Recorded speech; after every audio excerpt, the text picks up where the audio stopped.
Hello viewers, welcome to BGS classes. ఈ రోజు వీడియోలో మనం AP forest beat officer, assistant beat officer, అలాగే థానేదార్ ఎగ్జామ్ ఏదైతే ఉందో దీనికి ప్రిలిమ్స్ లేదు, ఓన్లీ మెయిన్స్ మాత్రమే ఉంది. సో ఇవి మూడిటికి మనకి ఉన్నటువంటిది సేమ్ సిలబస్ అనమాట. సేమ్ సిలబస్ ఉంది, సేమ్ ఎగ్జామ్ ప్యాటర్న్ ఉంది, అన్నీ సేమ్ ఉన్నాయి. కాబట్టి ఇవి రెండింటికి సంబంధించి మీ యొక్క ప్రిపరేషన్ ప్లాన్ అనేది ఎలా ఉండాలి, అలాగే బుక్ లిస్ట్ ఏం ఫాలో అవ్వాలి for the mains exam, and then repeated questions మీరు కనుక అబ్జర్వ్ చేసి ఉంటే ఎఫ్పిఓ ప్రిలిమ్స్ ఎగ్జామ్ ఏదైతే జరిగిందో మోస్ట్ ఆఫ్ ది క్వశ్చన్స్ అనేవి రిపీట్ అవ్వడం జరిగింది. ఏ ఎగ్జామ్స్ నుంచి రిపీట్ అయ్యాయి, మీరు ఇప్పుడు ఏవి ప్రాక్టీస్ చేసుకుంటే బెటర్ అనే దాని గురించి కూడా ఈరోజు వీడియోలో చూద్దాం. రైట్, సో ఫస్ట్ వచ్చేసి బుక్ లిస్ట్ గురించి చూద్దాం. మనకి తెలుసు, మనకి ఎగ్జామ్ అనేది ఫస్ట్ క్వాలిఫైయింగ్ పేపర్ అనేది ఉంటుంది మెయిన్స్కి, అలాగే దీని తర్వాత ఏముంటుంది, పేపర్ 1 ఉంటుంది, అలాగే పేపర్ 2 అనేది ఉంటుంది అనమాట. సో పేపర్ 1లో మనకి general studies and mental ability ఉంటుంది, పేపర్ 2లో జనరల్ సైన్స్ అలాగే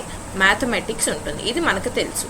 రైట్, సో ఇది ఒక 100 మార్క్స్కి ఉంటుంది పేపర్ 2 అనేది, పేపర్ 1 అనేది 100 మార్క్స్కి ఉంటుంది. టోటల్ 200 మార్క్స్కి ఈ యొక్క ఎగ్జామ్ అనేది మెరిట్ లిస్ట్ కోసం కండక్ట్ చేయడం జరుగుతుంది. బట్ క్వాలిఫైయింగ్ పేపర్ ఎస్ఏ ఏదైతే ఉందో ఇది 50 మార్క్స్కి మాత్రమే కండక్ట్ చేయడం జరుగుతుంది.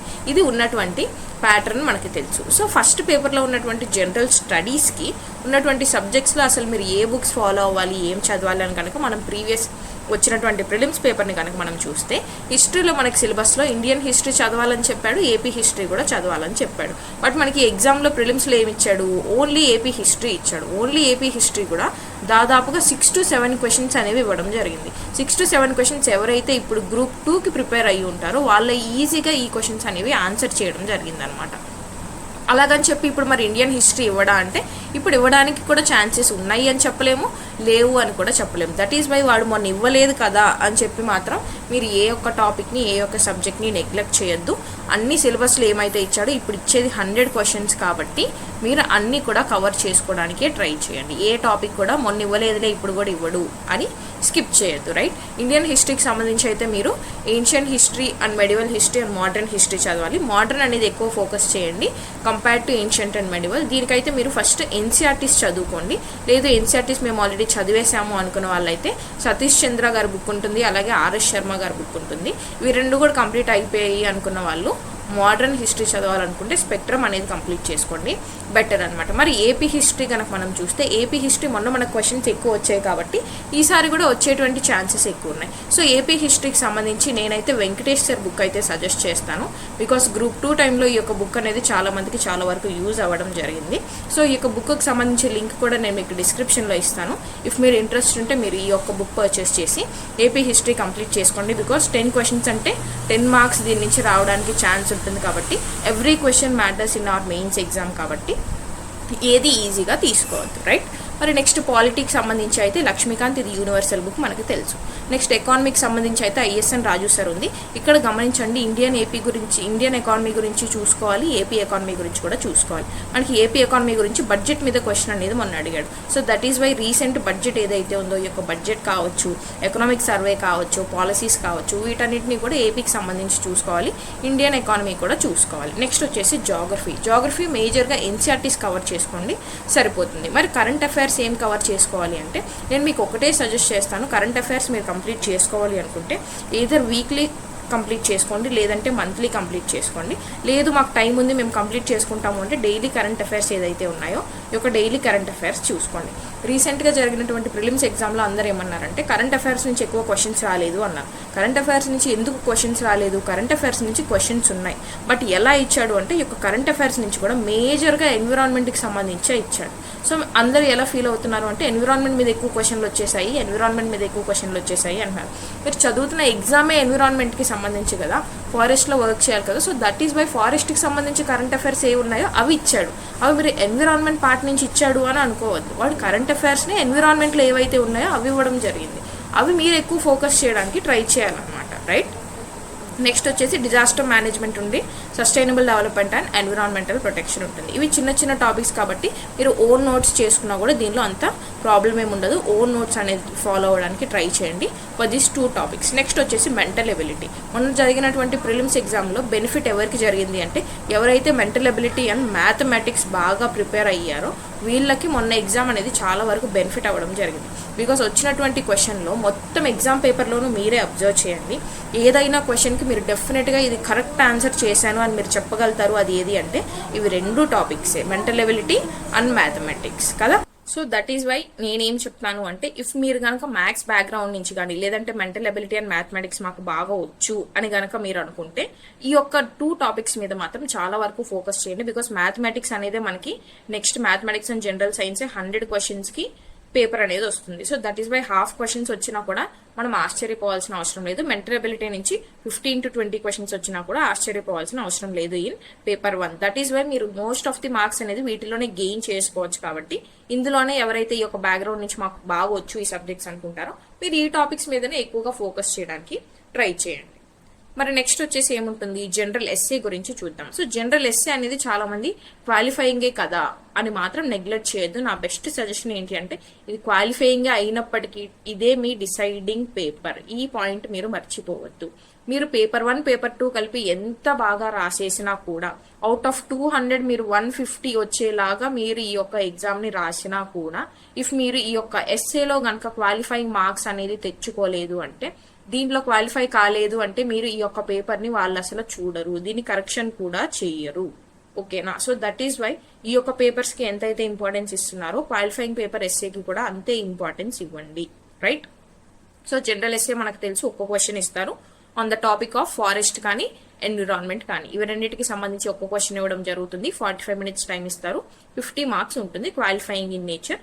ఈ 3 లాంగ్వేజెస్ లో మీరు ఏ లాంగ్వేజ్ కంఫర్ట్ అనుకుంటే తెలుగులో కంఫర్ట్ అనుకుంటే తెలుగు రాయొచ్చు, లేదు ఇంగ్లీష్లో రాస్తాను అంటే ఇంగ్లీష్లో రాయొచ్చు, లేదు ఉర్దూలో రాస్తాను అంటే ఉర్దూలో రాయొచ్చు. ఇది సో దీనికి సంబంధించి మన దగ్గర ఉన్నటువంటి ఎస్ఎస్ కనుక ఒకసారి మనం చూస్తే ఏపీ ఎఫ్బిఓ ఏబిఓ అండ్ థానేదార్కి సంబంధించి ఉన్నటువంటి జనరల్ ఎస్ఎస్ ఏదైతే ఉన్నాయో 30 మోడల్ ఎస్ఎస్ అనేవి మన దగ్గర ఉన్నాయి. అంటే మనకి ఇచ్చినటువంటి టాపిక్ ఏంటి అంటే ఎయిదర్ ఫారెస్ట్ మీద క్వశ్చన్ ఇస్తామన్నారు, లేదంటే ఎన్విరాన్మెంట్ కి సంబంధించి ఒక క్వశ్చన్ అనేది ఇస్తామన్నారు.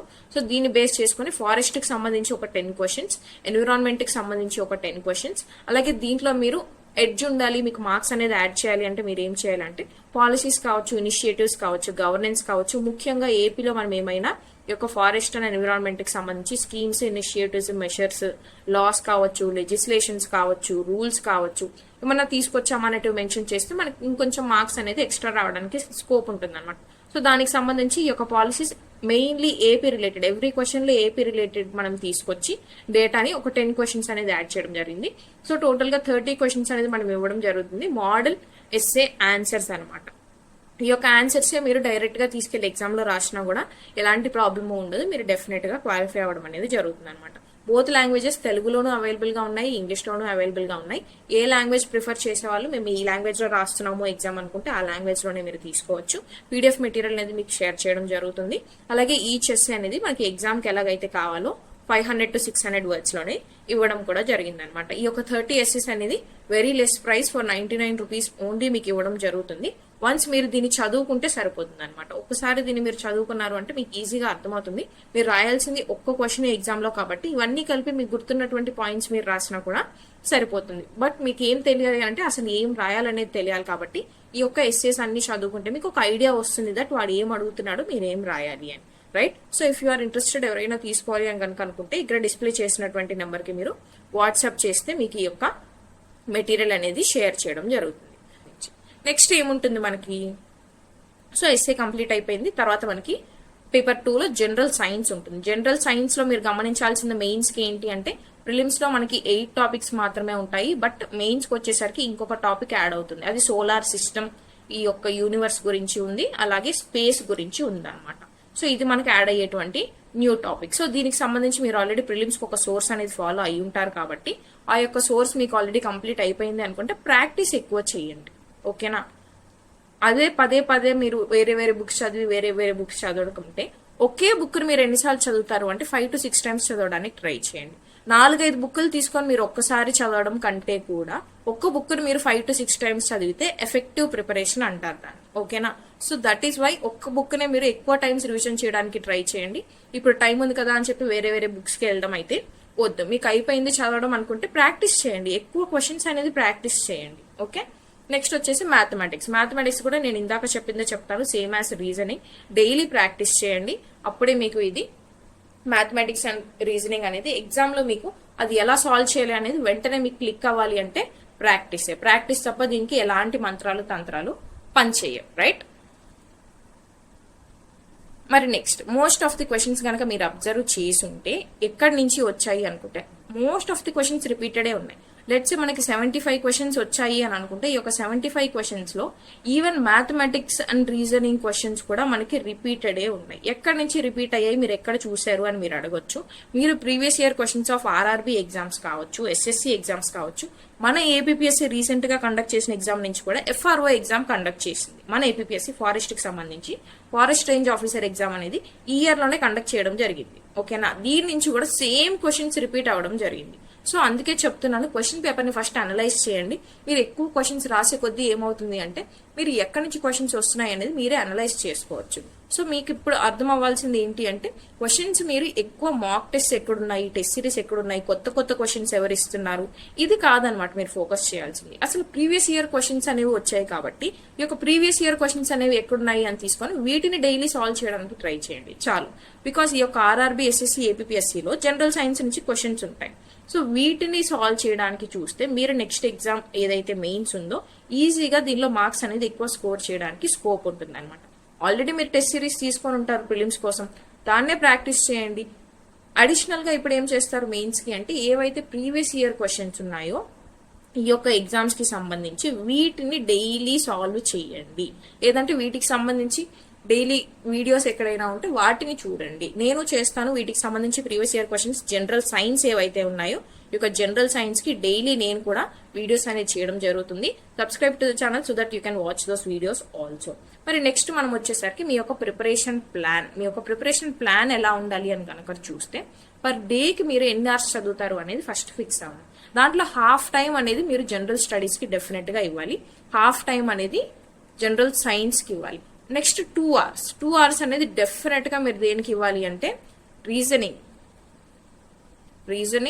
మెంటల్ ఎబిలిటీ అండ్ మ్యాథమెటిక్స్ ఇవి ఏవైతే ఉన్నాయో వీటికి డెఫినెట్ గా 2 అవర్స్ టైం అనేది ఇవ్వండి. బికాస్ ఇది మెయిన్స్ ఎగ్జామ్, ఇది అయిపోయింది అంటే మీరు ఇంకా 1 స్టెప్ క్లోజ్ గా ఉన్నట్టు ఫర్ యువర్ డ్రీమ్ జాబ్ అనమాట. దట్ ఈస్ వై ఇప్పుడు టైం అనేది ఎక్కువ ఇవ్వండి. బికాస్ 2 months లోపే మనకి ఎగ్జామ్ అనేది ఉంటుంది. డెఫినెట్ గా ఈ నవంబర్ మంత్ మనకి ఎగ్జామ్ అనేది కండక్ట్ చేస్తారు. ఈ యొక్క ఫారెస్ట్ కి సంబంధించి ఎగ్జామ్స్ ఏవైతే ఉన్నాయో ఇవన్నీ ఫాస్ట్ గానే రిక్రూట్మెంట్ అనేది కంప్లీట్ చేస్తారు కాబట్టి నవంబర్ లోనే మెయిన్స్ ఎగ్జామ్ అనేది డెఫినెట్ గా ఉంటుంది. సో అందుకే చెప్తున్నాను నేను మీకు 2 అవర్స్ అనేది ఈ యొక్క ప్రాక్టీస్ కి ఇచ్చేయండి. డెఫినెట్ గా 2 అవర్స్ ప్రాక్టీస్ చేయండి. అండ్ హాఫ్ టైం అనేది ఏదైతే ఉందో ఇది జనరల్ స్టడీస్ సబ్జెక్ట్స్ కి ఇవ్వండి, అంటే పేపర్ 1. నెక్స్ట్ జనరల్ సైన్స్ ఏదైతే ఉందో దీనికి మీ యొక్క హాఫ్ టైం ఇవ్వండి. అంటే మీరు ఫర్ ఎగ్జాంపుల్ లెట్స్ మీరు ఒక 6 hours చదువుతారు అని అనుకుంటే 2 hours అనేది దీనికి ఇవ్వండి, 2 hours అనేది జనరల్ సైన్స్ కి ఇవ్వండి, 2 hours అనేది ప్రాక్టీస్ కి అనేది ఇవ్వండి. ఇది మీ యొక్క ప్లాన్ అనేది ఇలా ప్లాన్ చేసుకున్నారు అంటే ఎవ్రీ సబ్జెక్ట్ కి ఈక్వల్ టైం ఇచ్చినట్లు ఉంటుంది.